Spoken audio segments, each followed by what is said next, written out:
حکم دیتے ہیں ملائکہ کو کہ اب اس کے اندر روح پھونک دو. تو علماء کرام فرماتے ہیں کہ 4 مہینے کے بعد اس کے اندر روح ملائکہ پھونک دیتے ہیں، اور اس کی والدہ کو، اس بچی کی جو والدہ ہے، ماں ہے، اس کو پتہ نہیں ہوتا کہ یہ کب منتقل ہوا. شاید وہ کپڑے دھو رہی ہوں، شاید وہ گھر میں جھاڑو دے رہی ہو، شاید وہ کھانا پکا رہی ہو، شاید وہ سفر میں ہو یا گھر پہ ہو، وہ رات ہو یا دن ہو، پتہ نہیں ہے. لیکن وہ روح اس گوشت کے، اس ہڈی گوشت سے بنی ہوئی اس وجود میں وہ منتقل ہو جاتا ہے، اور پھر وہ اس میں 5 مہینے مزید رہتا ہے. پھر اس کے بعد وہ اس دنیا کی زندگی، اس دنیا کے فضا میں نکل آ جاتا ہے. پھر اس کے مختلف مراحل ہیں. چھوٹا بچہ ہے اور نہ اس کے دانت ہیں، نہ ہاتھ کام کرتے ہیں، نہ پیر کام کرتے ہیں، نہ دماغ کام کرتا ہے، نہ اور کوئی اس کا. وہ کچھ عرصہ اس حال میں گزارتا ہے. پھر اس کے بعد وہ حرکت، وہ تھوڑا بڑا ہو جاتا ہے، چلنے پھرنے لگتا ہے. اور پھر اس کے بعد دوسرا مرحلہ اس کی جوانی کا آ جاتا ہے. پھر اس کے بعد اس کی شادی، پھر اس کی بیوی بچے، اور پھر اس کے بعد اس کا بڑھاپا، اگر اس کی زندگی ہے 50 60 70 80 90 سال. پھر اس کے بعد قبر میں پھر منتقل ہو جاتا ہے. قبر حدیث شریف میں آتا ہے کہ یہ مٹی کا گڑھا نہیں ہے، مٹی کا ڈھیر نہیں ہے، یہ جنت کے باغوں میں سے ایک باغ ہے، یا جہنم کے گڑھوں میں سے ایک گڑھا ہے. 2 حالتوں سے یہ خالی نہیں ہے. اس میں یہ انسان چلا جاتا ہے. پھر اس میں وہ کچھ عرصہ رہے گا، اللہ کو معلوم ہے. پھر اسرافیل علیہ السلام کو حکم ہوگا، سور پھونکیں گے، سارے زمین آسمان کا نظام ختم ہو جائے گا. سمندروں میں آگ لگ جائے گی، پہاڑ جو ہے ریزہ ریزہ ہو کر روئی کے گالوں کی طرح اڑ جائیں گے، آسمان ٹکڑے ٹکڑے ہو جائے گا، اور ستارے چاند سب گر جائیں گے، اور سارا نظام ختم ہو جائے گا. یہ سور، پہلا سور جو پھونکا جائے گا. تو فرماتے ہیں علماء کرام کے اس سور پر یہ نظام ختم ہو جائے گا. اور پہلے مرحلے میں وہ سور جو پھونکا جائے گا تو سریلی آواز ہوگی، اس کے لوگ مزہ لے لیں گے. پھر اس کے بعد وہ آواز تھوڑی سی تیز ہو جائے گی، اور پھر کرخت ہو جائے گی، ڈرانے والی بن جائے گی. پھر لوگ گھروں سے بھاگ کر جنگل کی طرف، اور جنگل کے شیر چیتے جنگل سے بھاگ کر شہروں کی طرف دوڑیں گے، موت کی ڈر کی وجہ سے. یہ مرحلہ ہے، انسان پر آئے گا. پھر یہ انسان آخر میں یہ آواز اتنی کرخت ہو جائے گی، اتنی ڈراؤنی ہو جائے گی کہ ڈر کی وجہ سے حدیث شریف میں آتا ہے کہ ماں بچہ جو اس کا ہوتا ہے پیٹ پر، ڈر کی وجہ سے وہ وقت سے پہلے گرا دے گی، خوف کی وجہ سے. اور لوگ یہ آواز سن کر ان کے دل پٹ جائیں گے.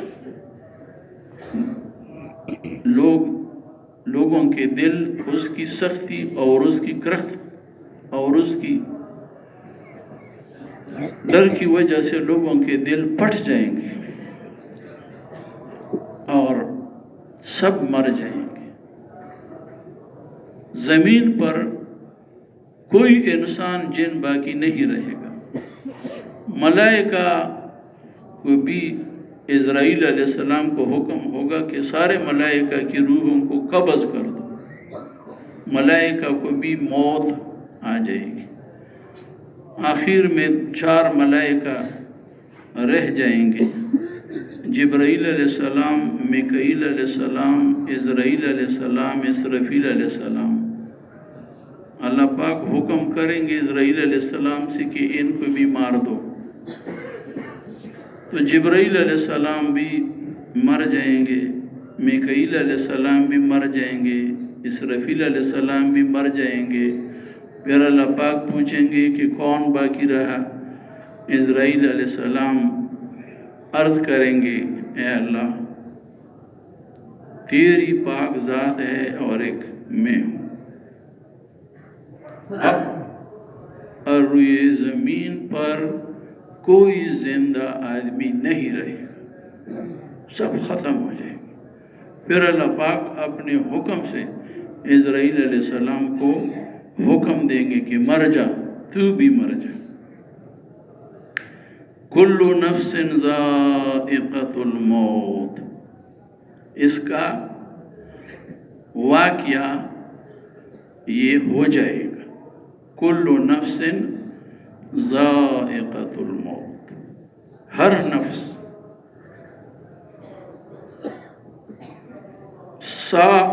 زندگی کا کوئی نفس، انسان یا جن جو بھی ہو، وہ سب ختم ہو جائیں گے. اس وقت اللہ پاک ارشاد فرمائیں گے لمن الملک اليوم، آج کس کی بادشاہی ہے؟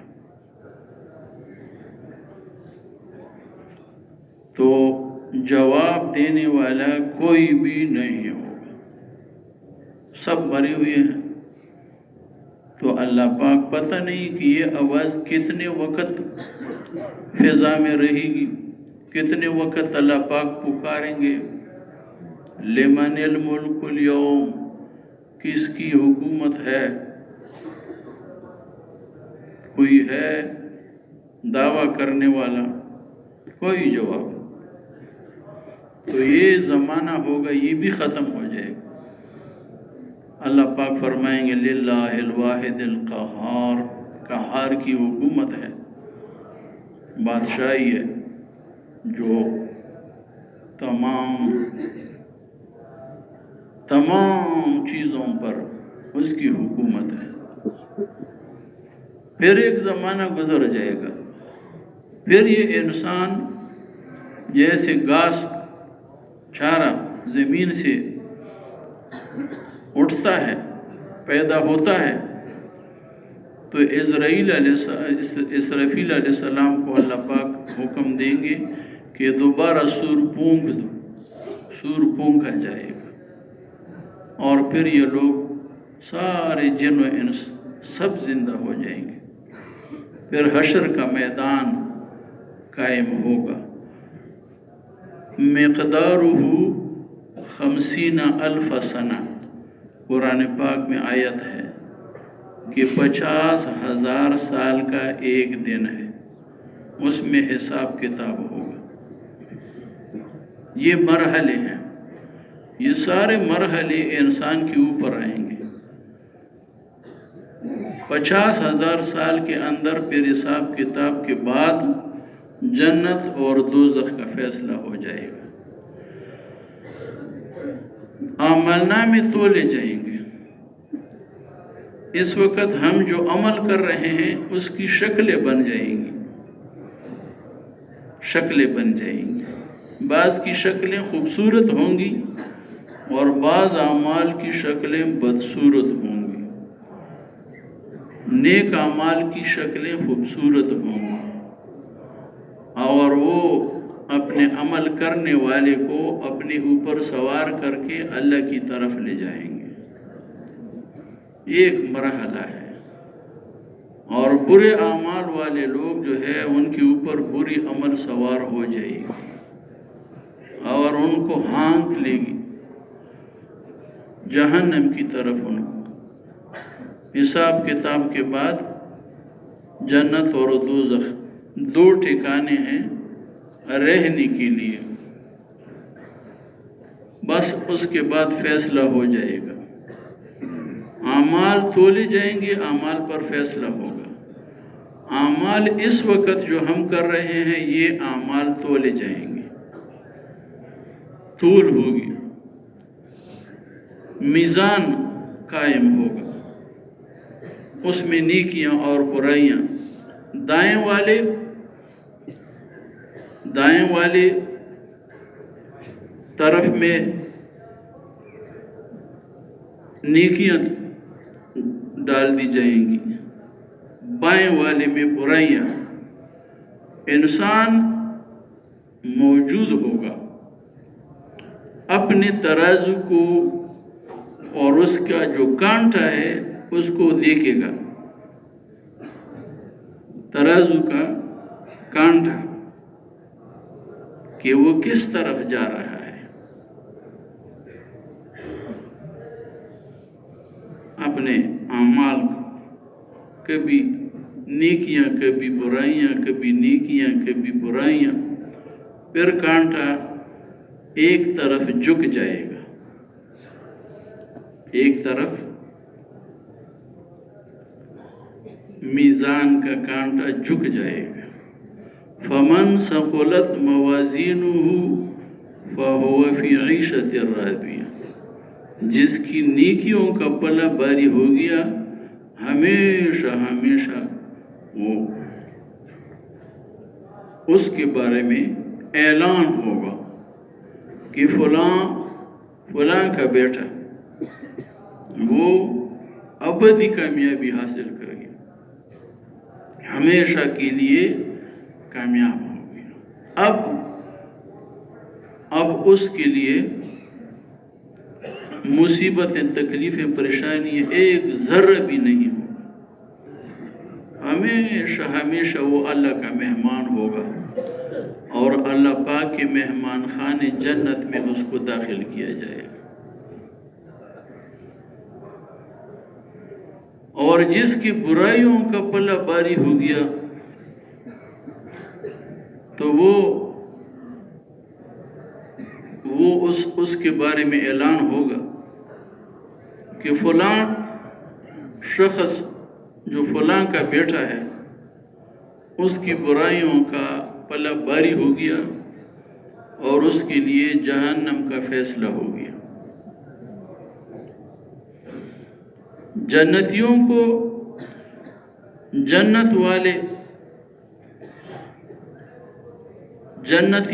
جنت کی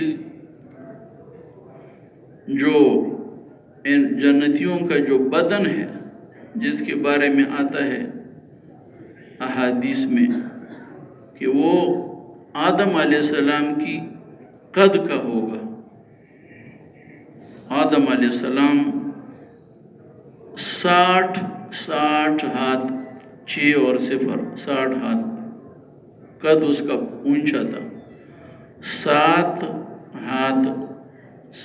ہاتھ چوڑا تھا. یہ بدن اس کو اللہ پاک دے دیں گے. آدم علیہ السلام کی قد, عیسیٰ علیہ السلام کی جوانی 33 سال, یہ اس کو دے دیں گے. داؤد علیہ السلام کا آواز, یوسف علیہ السلام کا حسن, نبی علیہ السلام کے اخلاق, یہ منتقل ہو جائیں گے. پھر اس کے ساتھ ان کو جنت میں داخل کیا جائے گا. اور جو برے اعمال والے لوگ ہیں جن کا فیصلہ دوزخ کا ہو تو وہ ان کی بارے میں آتا ہے کہ جہنمی کی یہ ایک ڈاڑھ جو ہے, یہ احد کے پہاڑ کے برابر ہوگی۔ احد کا پہاڑ 15 میل لمبا ہے، ایک ڈاڑھ اس کی اتنی ہوگی۔ تو سب اندازہ لگاؤ کہ جب ایک ڈاڑھ اتنی ہے تو اس کا سر کتنا ہوگا، اور اس کے جو ہے ہاتھ اور اس کا بدن باقی اور اس کے پیر، یہ کتنے ہوں گے، کتنے میلوں میں وہ اس کا بدن ہوگا۔ یہ کس لیے کہ اس کو جہنم کی عذاب پوری طرح چکھائی جائے، جہنم کا عذاب چکھ لے پوری طرح۔ تو یہ فیصلے میرے بھائیوں، یہ فیصلے ہمیں تو معلوم نہیں ہے، اللہ کو علم ہے، فیصلے تو ہو چکے ہیں۔ کون سعید نیک بخت ہے، کون بدبخت ہے، اللہ کو علم ہے، فیصلے ہو چکے ہیں، کیونکہ اس میں مزید گنجائش نہیں ہے کسی قسم کی تبدیلی کی۔ اب یہ کسی کہانیاں نہیں ہیں، یہ اللہ پاک جل جلالہ نے خود قرآن پاک جو اللہ کا کلام ہے اور حضور صلی اللہ علیہ وسلم کو اللہ پاک نے وہ خبریں دی، قرآن پاک کے ذریعے سے پہنچا دیا، اس میں یہ سارے واقعات بیان ہوئے ہیں۔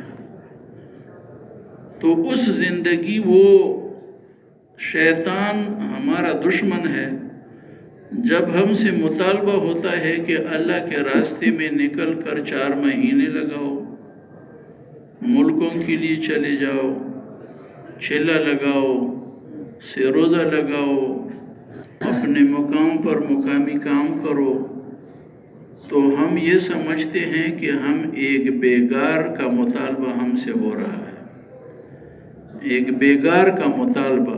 تو اس کے جواب میں ہم کہتے ہیں کہ میں مصروف ہوں، میرے ساتھ وقت نہیں ہے، 4 مہینے چلے کا وقت میرے ساتھ نہیں ہے، کیونکہ میں تو دکاندار ہوں، میں تو زمیندار ہوں، میں تو ملازم ہوں، میں تو تاجر ہوں، میں تو بیوی بچوں کا باپ خاوند ہوں، عزیز رشتہ دار ہیں میرے، غم خوشی گرمی سردی یہ مجھے اس کی ضرورتیں ہیں، تو میرے ساتھ وقت نہیں ہے۔ تو یہ ایسے ہے جیسے ہم سے کسی دوسرے آدمی یا دوسرے کسی کمپنی یا کسی ادارے کے لیے ہم سے وقت مانگا جاتا ہے کہ تم بھی اس میں وقت لگاؤ، تو اس لیے ہم کہتے ہیں کہ ہمارے ساتھ وقت نہیں ہے۔ لیکن جن لوگوں کا یہ یقین بن گیا کہ یہ جو قرآن پاک کے واقعات ہیں یہ سچے ہیں اور یقیناً ہیں، اور دل کے اندر ان کی یہ بات اتر گئی، تو اس کے لیے کسی کہنے والے کی کہنے کی ضرورت نہیں ہے۔ وہ جیسے ہم اپنے کام، اپنے زمینداری کو، اپنے دکانداری کو، اپنی تجارت ملازمت کو، اپنی بیوی بچوں کو، اپنے عزیزوں رشتہ داروں کو، گرمی سردی کو اور غم خوشی کو جیسے ہم اپنا کام سمجھتے ہیں، تو اس کے لیے ہمیں کوئی واعظ نصیحت نہیں کرتا، سب لگے ہوئے ہیں بغیر واعظ نصیحت کے۔ صبح دکاندار دکان میں چلا جاتا ہے، ملازم ملازمت کی جگہ پر چلا جاتا ہے، تاجر تجارت کی جگہ پر چلا جاتا ہے، جو جہاں پر ہے کیوں جاتا ہے؟ ذمہ داری ہے اس کی، ذمہ داری اپنا کام ہے، اس کے لیے مجھے کسی کے کہنے کی کیا ضرورت ہے؟ اپنا گھر ہے، میری اپنی زندگی ہے، کروں گا تو عیش میں رہوں گا، نہ کروں گا تو نقصان میں رہوں گا۔ اب جن لوگوں کی ان کے یقین اس آخرت کی زندگی کے بن گئے، ان کو کسی کہنے والے کی کہنے کی ضرورت نہیں رہی، وہ لگے ہوئے ہیں۔ اور جن کو آگ اس کے بعد یہ بات دل میں اترے گی، وہ بھی لگے رہیں گے۔ حضور صلی اللہ علیہ وسلم نے صحابہ کرام کے دلوں میں اس بات کو اتار دیا، صحابہ کرام لگے رہے۔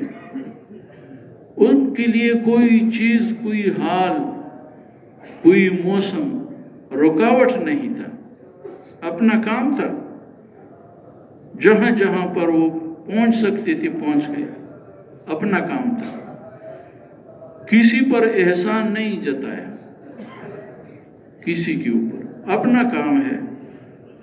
تو صحابہ کرام لگے رہے۔ ہم اور آپ اپنا نہیں سمجھتے، قبر آخرت کو اپنا نہیں سمجھتے، اس کے بارے میں ہم مطمئن ہیں۔ اور کس چیز کا اطمینان ہے؟ کہ بس جو ہوگا وہ ہوگا۔ اگر آدمی اس کے بارے میں اس کا یقین اس کو حاصل ہو جائے تو وہ گھر پر بیٹھ نہیں سکتا۔ جیسے ایک تازہ تندرست اور عقل والا آدمی بغیر مزدوری کے گھر پر بیٹھ نہیں سکتا، وہ ہرس میں لگا ہوا ہے، وہ پیسوں کی ہرس میں لگا ہوا ہے، وہ لاکھوں سے کروڑوں، کروڑوں سے اربوں، اربوں سے کربوں لگا ہوا ہے، بیٹھ نہیں سکتا۔ اس کو فکر ہے، ہمیں آخرت کی قبر کی فکر نہیں ہے، یقین نہیں آ رہا، اس لیے اس کو ہم نے چھوڑ دیا ہے، مقدر پر چھوڑ دیا ہے کہ جو ہوگا وہ ہوگا۔ تو یہ نقصان کس کا ہوگا، اس کے بارے میں ہر انسان اپنے بارے میں سوچے کہ نقصان خدا نہ خواستہ اگر ہم نے اللہ کو ناراض کیا اور یہاں سے بغیر اس کو راضی کیے ہوئے چلے گئے تو نقصان کس کا ہوگا؟ کیا اللہ کا نقصان ہوگا؟ کیا نبی کریم صلی اللہ علیہ وسلم اور پیغمبروں کا نقصان ہوگا؟ کیا ایمان والوں کا نقصان ہوگا؟ کس کا نقصان ہوگا؟ اس کو کون برداشت کرے گا؟ برداشت کرنے والا یہی بندہ ہوگا جو یہاں بے فکر تھا، مقدر پر بیٹھا تھا، ہاتھ پیر نہیں ہلاتا تھا، اس کے لیے اس کا نقصان ہوگا۔ لیکن دوستو، دنیا کا نقصان تو پھر بھی کسی طرح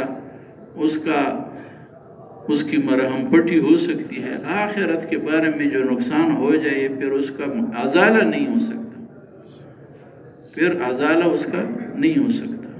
یہ دن زیادہ دور نہیں ہے، 1000 سال نہیں ہے، اس وقت کوئی آدمی 100 سال سے مشکل سے، حضور صلی اللہ علیہ وسلم فرماتے ہیں کہ میری امت کے اعمار عمریں 60-70، بہت کم لوگ ہیں جو اس سے آگے بڑھ جاتے ہیں، اور جو بڑھ جاتے ہیں وہ بھی بیماریوں میں، مختلف قسم کے امراض اور کس مصیبتوں میں پڑ جاتے ہیں۔ تو بہت تھوڑی سی زندگی ہے، اور اس پر فیصلہ ہمارے اور آپ کے ابدی زندگی کا ہونے والا ہے۔ اب اس زندگی میں کام کیا ہے؟ کام یہ نہیں ہے جو ہم کر رہے ہیں، دکان ہے، تجارت ہے، ملازمت ہے، یہ کام نہیں ہے، کام یہ نہیں ہے، یہ ضرورت پورا کرنے کے جگہ ہیں یا ضرورت پورا کرنے کے ذرائع ہیں، یہ کام نہیں ہے۔ کام انسان کا کیا ہے؟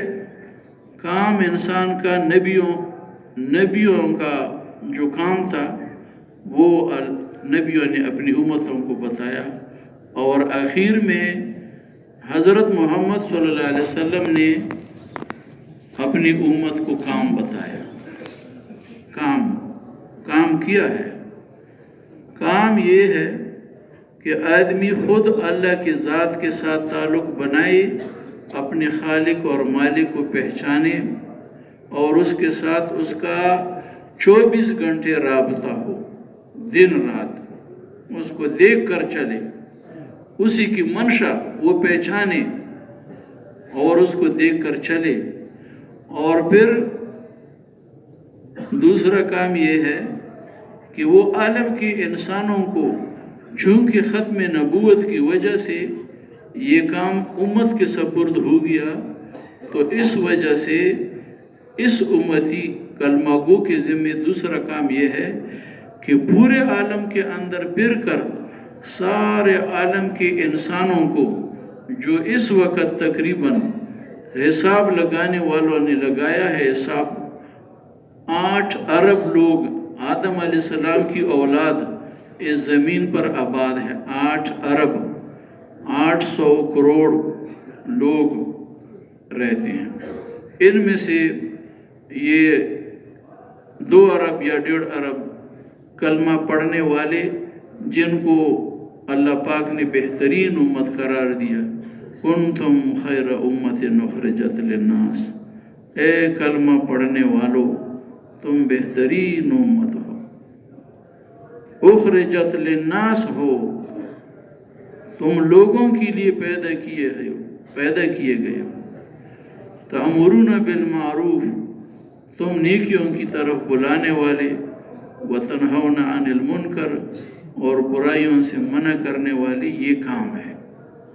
یہ کام نبی علیہ السلام کا تھا، نبی علیہ السلام نے صحابہ کرام کو بتایا، یہ ان کا کام تھا۔ صحابہ کرام نے پوری دنیا میں پھیل کر وہ کام پورے عالم کے اندر پہنچا دیا۔ اس وقت ہم سے بھی اس کا مطالبہ ہے کہ ہمارے سے جو مطالبہ ہے وہ بھی یہی ہے کہ ہم اور آپ اس کو اپنا کام سمجھیں۔ یہ کام ہے، ضروریات پیغمبروں نے پوری کیے، اگر اچھا ملا تو اچھا کہہ لیا، نہ کمزور ملا تو کمزور، نہ ملا تو صبر کیا۔ صحابہ کرام نے بھی یہی کام کیا، اللہ کے ساتھ اپنا تعلق، اللہ کے حکموں پر زندگی گزارنا، اور پھر پورے عالم کے اندر اس اللہ کے دین کو عملی شکل میں پہنچانا۔ عملی شکل، کتابی شکل میں نہیں ہے، صرف واعظ نصیحت نہیں ہے، عملی شکل میں وہ پہنچا دیا۔ یہ صحابہ کرام کا کام تھا، اور انہوں نے پوری دنیا میں پھیل کر یہ کام پہنچایا۔ یہی مطالبہ ہے پوری امت مسلمہ سے۔ وہ مطالبہ اللہ کا جیسا نبی علیہ السلام سے تھا، وہ مطالبہ صحابہ کرام سے تھا، وہی مطالبہ تابعین تبع تابعین سے تھا، وہی مطالبہ آج کے مسلمان سے بھی ہے۔ مطالبہ اللہ کا بدلہ نہیں ہے، ختم نہیں ہوا، بند نہیں ہوا، مطالبہ اللہ کا چالو ہے۔ مطالبہ اللہ کا کیا ہے؟ عام انسانوں سے مطالبہ، جو غیر مسلم ہیں ان سے مطالبہ ہے، یا ایھا الناس اعبدوا ربکم، اے دنیا کے رہنے والے، زمین کے اوپر رہنے والے انسانوں، اے ہندوستان کے ہندوؤں، اے چین کے چینیوں، اے روس کی روسیوں، اے یورپ کے عیسائیوں، پورے روئے زمین پر آدم علیہ السلام کا جو بھی بیٹا، جو بھی بیٹی رہ رہی ہے، زندگی گزار رہی ہے، ان سے مطالبہ ہے جو غیر مسلم ہے۔ یا ایھا الناس، اے دنیا کے رہنے والے انسانوں، اعبدوا ربکم، اپنے رب کی بندگی کرو، الذی خلقکم، وہ اللہ جس نے تمہیں پیدا کیا، والذین من قبلکم، وہ اللہ جس نے تم سے پہلے لوگوں کو پیدا کیا، لعلکم تتقون، تاکہ تم کامیاب ہو جاؤ، عذاب سے بچ جاؤ۔ اللہ پاک نے اپنی صفات بیان کی۔ یہ مطالبہ ہے، حضور صلی اللہ علیہ وسلم سے یہ مطالبہ تھا، اس نے مطالبہ پورا کیا۔ صحابہ کرام سے مطالبہ تھا، انہوں نے بھی پورا کیا۔ تابعین تبع تابعین، انہوں نے مطالبہ پورا کیا۔ بعد میں مسلمانوں نے مطالبہ پورے کرنے کے لیے وقت ان کو نہیں ملا۔ آج بھی مسلمان کو وقت نہیں ہے۔ وہ مطالبہ جو اللہ پاک ہندوستان کے ہندوؤں سے، چین کی چینیوں سے، روس کی روسیوں سے، یورپ کے عیسائیوں سے جو مطالبہ اللہ کا اس وقت ہے، وہ یہی مطالبہ ہے، یا ایھا الناس اعبدوا، اے لوگو اللہ کی بندگی کرو۔ یہ اللہ کا مطالبہ چالو ہے، ختم نہیں ہوا۔ مطالبہ کرنے والے تو چلے گئے۔ اللہ پاک نے جبرائیل علیہ السلام کو بھیجا، حضور علیہ السلام کی زبان پر مطالبہ ہوا۔ مکہ مکرمہ میں یہ مطالبہ حضور صلی اللہ علیہ وسلم نے انسانوں سے کیا، اور پھر صحابہ کرام نے یہی مطالبہ، یہ آواز لگائی دنیا میں۔ تو یہ جو حضور صلی اللہ علیہ وسلم ہیں اور ان کے بعد صحابہ کرام ہیں اور ایمان والے ہیں، ان سے مطالبہ یہ ہے، کنتم خیر امت اخرجت للناس، اے کلمہ پڑھنے والو تم بہترین امت ہو۔ تمہارا کام وہی کام ہے جو حضور کا کام ہے۔ اور حضور صلی اللہ علیہ وسلم نے فرمایا، اللہ پاک کا آیت شریف ہے، قل ھذہ سبیلی، قل، اللہ پاک فرماتے ہیں کہ اے میرے پیارے اعلان کر دو، قل، اعلان کرو۔ یہ قل لفظ جو ہے نا، یہ اس بات پر جیسی مضبوط سٹیل کی کیلیں ٹھونک دیتا ہے۔ قل، اے میرے پیارے اعلان کر دو میری طرف سے، اللہ پاک فرماتے ہیں قل، اعلان کرو، ھذہ سبیلی، یہ ہے میرا راستہ، یہ ہے میرا کام، یہ ہے میری زندگی کا مقصد، ھذہ سبیلی۔ یہ حضور صلی اللہ علیہ وسلم فرماتے ہیں کہ اللہ پاک نے مجھے فرمایا کہ تم اعلان کرو، ادعو الی اللہ، میں لوگوں کو اللہ کی طرف بلاتا ہوں، یہ میرا کام ہے، میری زندگی کا مقصد ہے۔ علی بصیرۃ، میں پورے یقین کے ساتھ اس بات کو، اس کا مطالبہ کرتا ہوں لوگوں سے، پورے یقین کے ساتھ، اس میں کامیابی ہے۔ تو پوری امت کو حضور صلی اللہ علیہ وسلم نے اس کام پر ڈال دیا، ادعو الی اللہ، لوگوں کو اللہ کی طرف بلانا، علی بصیرۃ، سمجھ بوجھ، حکمت اور پکے یقین کے ساتھ، انا ومن اتبعنی، میرا بھی یہی کام ہے، اور جو مجھے نبی تسلیم کرتا ہے، خاتم النبیین تسلیم کرتا ہے، اس کا بھی یہی کام ہے، پوری امت مسلمہ۔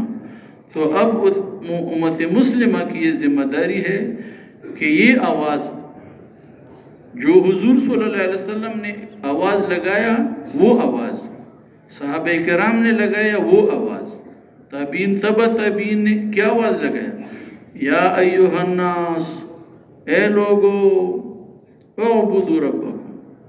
اب میں اور آپ پورے عالم کے مسلمان اس آواز کو پورے عالم کے انسانوں تک جیسے حضور صلی اللہ علیہ وسلم اور صحابہ کرام نے پہنچایا، ایسے میرے آپ کے اوپر بھی ذمہ داری ہے۔ تو پورے عالم کے اندر پھرنا اور پورے عالم کے اندر حضور والی زندگی کو لے کر پھرنا، حضور والی زندگی کو عملی شکل میں لے کر پھرنا، یہ